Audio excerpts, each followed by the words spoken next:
بالله من الشيطان الرجيم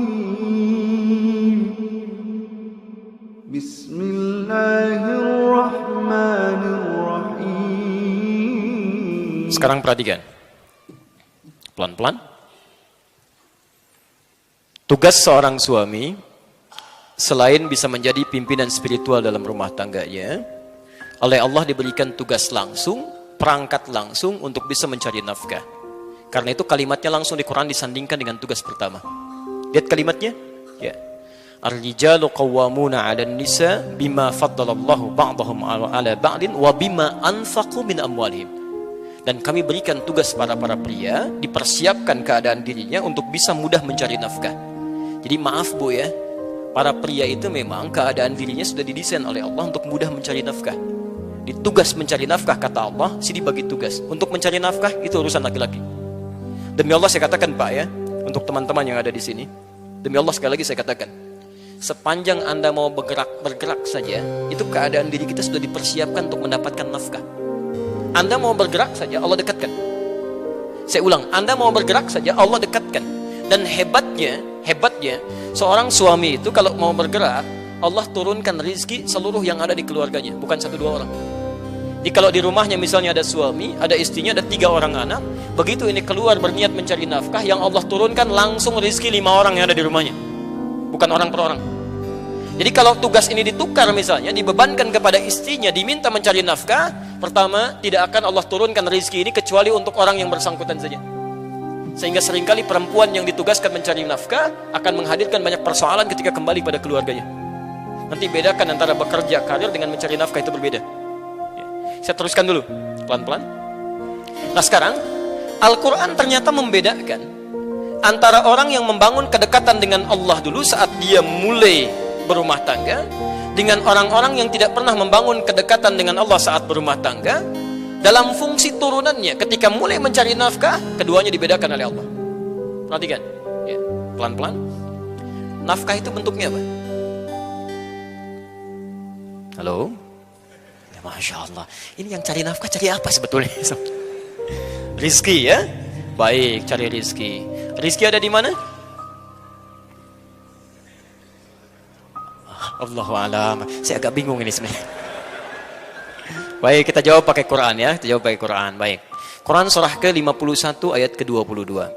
Wa fis samaa'i rizqukum wa ma tu'adun. Di langit rizki kalian kata Allah telah ditetapkan dan dijanjikan pasti diberikan. Saya ulang, tolong pahami teori ini ya supaya tidak bingung nanti mencari rizki.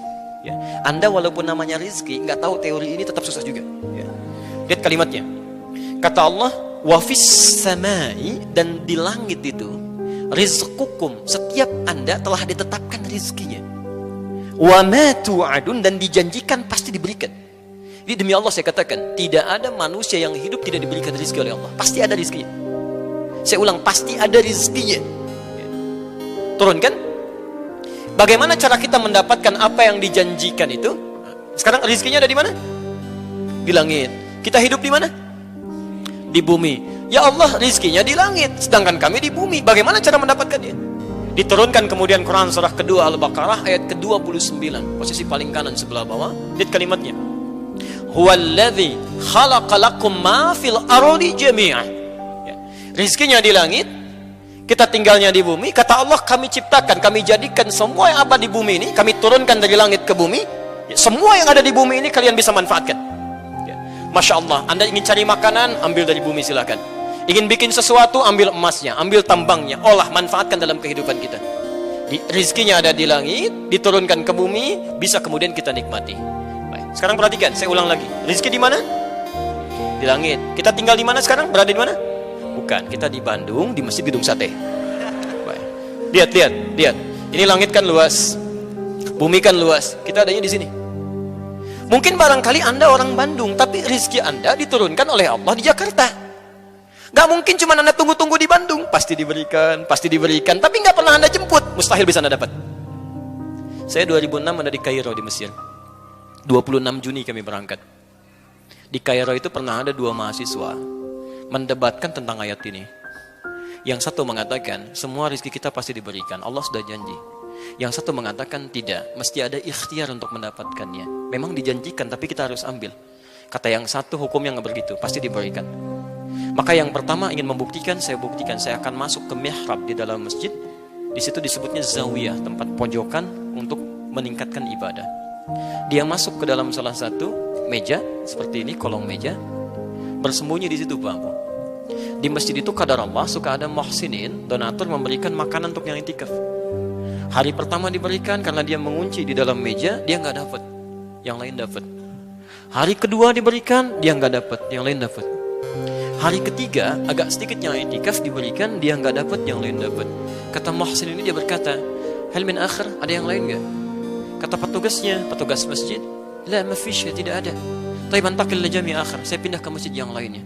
Karena yang sembunyi ini sudah 3 hari mulai lapar, agak kesulitan, mulai dia kasih kode, gitu ya. Yeah. Di ruangan yang lain. Pengurus masjid kaget dengan suara. Begitu dengar dikejar ke situ, dilihat ternyata ada orang sudah kelaparan luar biasa, minta bantuan makanan. Seketika diambillah 2 box dari makanan itu diberikan kepada orang tadi. Saat diberikan itulah teman yang tadi janjian langsung nyusul, dia katakan, kan saya bilang dari awal, rezeki itu mesti ada ikhtiar, dicari walaupun dengan katanya. Kalau cuma Anda tunggu saja nggak akan dapat gitu. Ya. Makanya teorinya ketika rezeki Anda tinggal di Bandung, tapi rezeki Anda di Jakarta, maka turunlah kemudian Quran surah kedua Al-Baqarah ayat 168. Posisi paling kanan sebelah bawah. Lihat, ini berlaku umum pertama ya. Ya ayyuhan nas. Hei manusia. Kalau manusia itu orang Islam saja atau umum? Umum. Teman-teman, jadi hukum ini berlaku tidak hanya bagi orang Islam tapi semua manusia. Ya ayyuhan nas, kulu mimma fil ardi halalan thayyibah. Silahkan Anda bekerja, beraktivitas, ya, cari untuk mendapatkan kebutuhan Anda, ya, setidaknya bagian makan. Ini kalau dalam bahasa Indonesia disebut sinekdok pas prototo. Disebutkan sebagiannya, dimaksudkan keseluruhan umumnya. Ya, kan kalau Anda ditanya, mau kemana Pak? Mau mencari sesuap nasi. Padahal nggak sesuap kan? Udah cari yang lainnya juga ya. Ini bahasa Arabnya kulu, silakan cari makan. Yang dicari mungkin untuk pakaian juga, untuk rumah juga. Tapi bahasanya kulu, cari. Ya. Jadi rezeki itu tidak cukup didiamkan saja. Allah janjikan untuk diberikan, tapi perjanjian ini berkolaborasi dan equal, ya, bersamaan, bersanding dengan apa? Dengan ikhtiar. Jadi kalau rezeki ingin diberikan oleh Allah, Anda mesti bergerak. Bergerak aja, rezeki diberikan. Tahu cicak? Jangan katakan wallahu a'lam, cicak. Masya Allah. Cicak, tahu cicak? Baik, bagaimana aktivitasnya? Merayap. Di mana? Dinding. Apa makanannya? Nyamuk bagaimana aktivitasnya? Masya Allah. Pertanyaan pertama, di mana sisi keadilan Allah? Memberikan makan bagi hewan yang tidak bisa terbang, makanannya bisa terbang. Kalau nyamuknya jenius jadi permainan bagi cicak, itu cicak. Coba silahkan cek itu. Tapi perhatikan bagaimana Allah mengatur sistem kehidupan di sini. Ya. Asal cicak mau bergerak saja, rezekinya didatangkan. Orang tua kita cuma membuat lirik yang sangat indah, memberikan pelajaran besar di sana. Lihat kalimatnya, cicak-cicak diam-diam. Masya Allah, yang Allah minta pada cicak cuma merayap sekalipun diam-diam. Yang penting kamu merayap, mau cepat mau diam-diam, yang penting kamu merayap. Ketika hewan ini mau merayap sekalipun diam-diam, selanjutnya apa? Datang seekor nyamuk. Bukan cicak yang mendatangi nyamuk, nyamuknya yang mendatangi cicak. Siapa yang mendatangkan nyamuk pada cicak? Allah. Kalau cicaknya tidak merayap, mustahil nyamuknya datang. Cuman diam-diam. Selanjutnya apa? Silahkan tuh. Masya Allah. Ya. Jadi yang dituntut oleh Allah itu sederhana. Anda bergerak, Anda dapat. Cicak saja, hewan yang tidak dihisab. Hanya sebatas hewan, tidak punya akal, tidak punya sifat takwa. Rizkinya ada, apalagi Anda yang dihisab. Jadi kalau Anda bergerak itu pasti dapat. Coba lihat yang di jalan-jalan itu. Rizkinya datang sendiri 2000, kan? Masya Allah. Masa Anda di tempat yang enak, pekerjaan nyaman, masih mengeluh juga dengan rizki? Anda maunya apa? Nah, tapi teman-teman, perhatikan. Ini hukum umum. Ya Allah, kami kan sholat. Nah, ini baru berlaku di sini.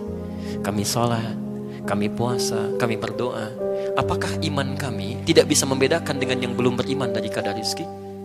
Kata Allah mesti ada bedanya. Orang-orang yang membangun rumah tangganya dengan keimanan kepada Allah Subhanahu wa taala, hukum turunannya, pencarian rizki oleh suaminya pun dipindahkan kaidahnya. Dari yang di bawah dinaikkan ke atas. Pindah ke Al-Baqarah ayat 172, posisi paling kiri sebelah atas. Lihat kalimatnya. Ya ayyuhalladzina amanu kulu min tayyibati ma razaqnakum. Masya Allah. Ada ayatnya? Ya ayyuhalladzina amanu, hei orang-orang yang telah menyatakan iman dalam dirinya. Kulu min tayyibati ma razaqnakum. Teman-teman sekarang perhatikan, bandingkan dengan ayat sebelumnya. Yang tadi kulu mimma fil ardi halalan tayyiban. Dia masih berusaha dulu mencari dengan halal, mendapatkan yang terbaik. Ya. Izin. Semua manusia punya ketentuan di sini, kata Allah, mesti mencari dengan cara yang legal, halal. Jadi masalah halal ini tidak ada hubungannya dengan iman juga. Tidak hanya iman maksudnya. Ya, semua yang tidak beriman pun mesti mendapatkan dengan cara yang legal. Halal di sini maksudnya legal, sesuai hukum yang berlaku dalam konteks yang umum. Jadi kalaupun ada orang mencuri misalnya, polisi nggak akan bertanya, kamu orang beriman atau tidak. Ditangkap juga, semua sama dia. Nah, tapi kalau Anda sudah mendapatkan bagiannya, dapatkan yang terbaik dari situ untuk dikonsumsi. Ya. Thayyib itu dalam bahasa Arab itu yang menyehatkan secara fisik. Ya, bukan yang semau Anda inginkan Anda makan, bukan. Jadi kalau Anda bertanya kaifa haluk pada orang Arab, dijawab alhamdulillah ana thayyib, maksudnya badannya sehat. Jadi kalau Anda ingin membeli makanan tertentu, berapapun nilainya, pastikan bukan cuma nafsu kata Quran, tapi membuat diri Anda sehat. Ya. Walaupun kesehatan fisik itu tidak harus selalu berkolaborasi dengan sehatnya pikiran dan sifat-sifat yang baik. Karena itu dibedakan. Ya. Kan ada orang namanya thayyib, 2 kali puasa, 2 kali lebaran nggak pulang-pulang, dia. Itu cuma orang Indonesia. Nah, ketika seseorang membangun hukumnya dengan Allah, yang berlaku bukan yang tadi. Lihat kalimatnya. Kulu min tayyibati. Teman-teman, kalimat halalnya pertama dibuang di sini. Silakan Anda cek. Ketika Allah menyentuh orang beriman untuk mencari rezeki, kalimat halalnya dibuang. Kulu min tayyibati, halalnya dibuang. Kenapa kalimat halal di sini dibuang? Karena orang-orang, kata para ulama, orang-orang yang sudah tersambung imannya kepada Allah Subhanahu wa taala, iman itu akan selalu membimbing dia untuk mengarahkan pada yang halal. Jadi mustahil ada orang beriman dia bisa mencari sesuatu yang keluar dari aturan Allah, mencari yang haram. Itu aturan pertama. Jadi kalau ada di antara umat manusia mengaku beriman, kemudian menikah, berumah tangga, masih terfikir mencari yang haram, artinya ada yang salah dalam imannya. Hubungan dia nggak bagus dengan Allah. Kalau dia tidak pernah memikirkan yang haram, menyingkirkan yang dilarang oleh Allah Subhanahu wa taala, maka Masya Allah, lihat kalimatnya. Kata Allah, ma razaqnakum, kami yang siapkan rezeki untuknya, bukan dia yang capek mencari. Jadi Anda kalau membangun hubungan rumah tangga dengan visi iman kepada Allah Subhanahu wa taala, kata Allah, Anda tidak perlu lelah mencarinya. Gerakan sedikit, rezeki datang pada Anda. Itu poinnya. Makanya Allah menjanjikan pada orang yang punya kecukupan yang sederhana saat menikah. Kata Allah, kalau ingin kaya, kami jadikan kaya dia. Bahasanya bukan cukup, kami jadikan kaya. Ya. Quran surah ke-24 ayat 32. Silahkan cek. Ya. In takunu fuqara yughnikumullah. Jika Anda memang fakir saat pernikahan itu, kalau pengen kaya, kami buat kaya. Ya. Jadi kalau Anda mencari dengan iman, Masya Allah, kekayaan itu memang relatif. Ya, memang relatif, tapi poinnya Anda mendapatkan kenikmatan yang dijanjikan oleh Allah Subhanahu wa taala. Ya. Jelas di sini? Ya. Dan yang paling menarik, lihat kalimatnya. Thayyib itu, ya, selain menunjuk kepada sehat, itu juga menunjuk kepada sesuatu yang banyak manfaatnya. Berkah. Ya, berkah. Ya, saya berikan sedikit sentuhan bahasa. Ketika seseorang mencari tanpa iman, hati-hati, ini penting sekali ya. Saking pentingnya baik bisa mati. Bismillah. Teman-teman, lihat kalimatnya. Kalau ada seseorang mencari tanpa iman, kemudian dia mendapatkan bagian dari hartanya, tetap yang dia dapatkan itu kalimatnya berbentuk tunggal. Thayyib, halalan, thayyiban. Ya. Thayyib itu tunggal atau jama'? Tunggal. Jama'nya thayyiban. Kalau tunggal itu satu atau banyak? Satu. Perhatikan. Orang-orang yang selalu mencari rizki tanpa iman, sekalipun dia muslim, tapi kurang membangun hubungan kedekatan dengan Allah, maka setiap yang dia dapatkan, sekalipun banyak, tetap akan selalu kelihatan sedikit. Nggak percaya silahkan. Anda kalau tidak pernah membangun hubungan dengan Allah, Anda kerja, berangkat gelap, pulang gelap lagi, harta dikumpulkan. Demi Allah, kalimat Qur'annya, isyaratnya, kami akan jadikan yang kelihatan banyak oleh dia itu nampak selalu terasa sedikit. kerja lagi, tapi tidak pernah merasakan dan menikmati apa yang didapatkan. Nggak ada kenikmatan. Ya. Jadi kayaknya berangkat lagi, tapi tidak ternikmati. Kelihatannya banyak, cuma sedikit. Ya, Masya Allah. Tapi ketika Anda membangun hubungan yang baik dengan Allah Subhanahu Wa Taala, kelihatan oleh manusia yang lain seperti sedikit, tapi Masya Allah, karena keberkahan dituangkan di situ. Kalimatnya jama, min thayyibat. Sedikit ini kami turunkan berkahnya, sehingga terasa nyaman, nikmat, tenang aja gitu. Kalimatnya jama. Memang cuma dapat 500.000 per bulan, tapi setiap akan cari makan, tiba-tiba temannya datang, biar saya yang belikannya. Masya Allah. Mau beli buah dari kampung ada kiriman, nih Pak buahnya sudah jadi, gitu kan? Sudah panen. Saya punya teman dulu dari Bukit Tinggi, berangkat dengan kami ke Tripoli, Libya. Bekalnya cuma $50. Selama 5 tahun di Libya, kembali lagi uang itu utuh, Pak. Bu. Utuh dibawa pulang 50. Tidak habis. 50 US. Dan niatnya luar biasa gitu. Ketika berangkat ingin memuliakan keluarganya, ingin membahagiakan ibunya. Orang lain bekerja musim panas, beliau kemudian bekerja juga, tapi uangnya dikirim untuk haji ibundanya. Allah balas itu. Begitu pulang, ibunya berhaji, dimuliakan oleh Allah, menikah dengan baik, dan uang 50 US itu utuh. $50. Jadi ada orang-orang yang mendapatkan seakan-akan banyak, tapi hidupnya nestapa, capek gitu.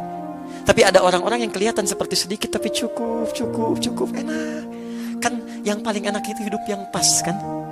Pas butuh ada gitu ya. Pas perlu datang gitu. Itu kan yang nyaman gitu. Ya. Dan banyak itu kan bukan yang kelihatan. Kalau yang kelihatan itu belum banyak, masih kelihatan, masih kehitung. Banyak itu yang gak kehitung. Jadi ada orang-orang yang hidupnya oleh Allah dibuat gak mikir, saking banyaknya. Kamu gak usah mikir deh, biar gak capek ngitung. Yang seperti itu capek nanti tuh ya, disimpan, begitu mau tidur lihat berangkas lagi, berkurang sedikit balik lagi, hitung lagi gitu kan. Ini enggak, yang megang Allah. Jadi begitu dia butuh, kirimkan. Hidupnya enak, gak banyak pikiran. Coba pilih mana 5 miliar dalam sebulan tidak berkah, atau 500.000 berkah dan tidak ada pilihan ketiga, dan tidak boleh maksa.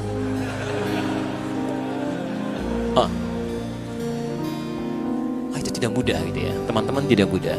Karena itu coba cek, kalau selama ini Anda berumah tangga, maaf ya, ada rezeki yang selalu ingin dicari, tapi tidak pernah ada manfaat dari apa yang Anda peroleh itu, berarti ada ketidakberkahan di situ. Ya, mohon izin, ini semua kan harta kita akan ditanya ya. Gak usah diapalin, pertanyaannya pasti akan standar. Dari mana Anda dapatkan, kemana dikeluarkan. Pertanyaan pertama saya, baju Anda aja ini ada berapa sampai hari ini? Baju yang kita kenakan pernah dicek nggak? Berapa banyak yang pernah baju Anda kenakan yang Allah titipkan kepada Anda? Berapa yang digunakan dalam hal manfaat untuk Allah Subhanahu Wa Taala? Berapa yang pernah digunakan untuk ibadah? Semua akan ditanya gitu kan. Kita mengatakan kurang, padahal yang di lemari cukup banyak. Dan semua akan ditanya.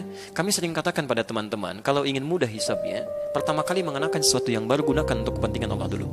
Pakai sholat, di jawaban hisabnya enak. Dari mana fulan kamu dapatkan pakaian itu?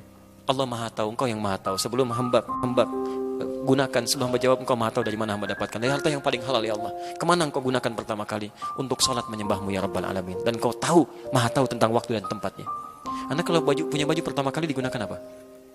Baju baru pertama kali digunakan untuk apa? Masya Allah, Alhamdulillah. Dari mana kamu dapatkan semua ini fulan? Dari harta yang paling halal ya Allah. Engkau Maha Tahu. Kemana Engkau pertama kali gunakan? Kondangan ya Allah. Cobalah gitu kan, mulai dengan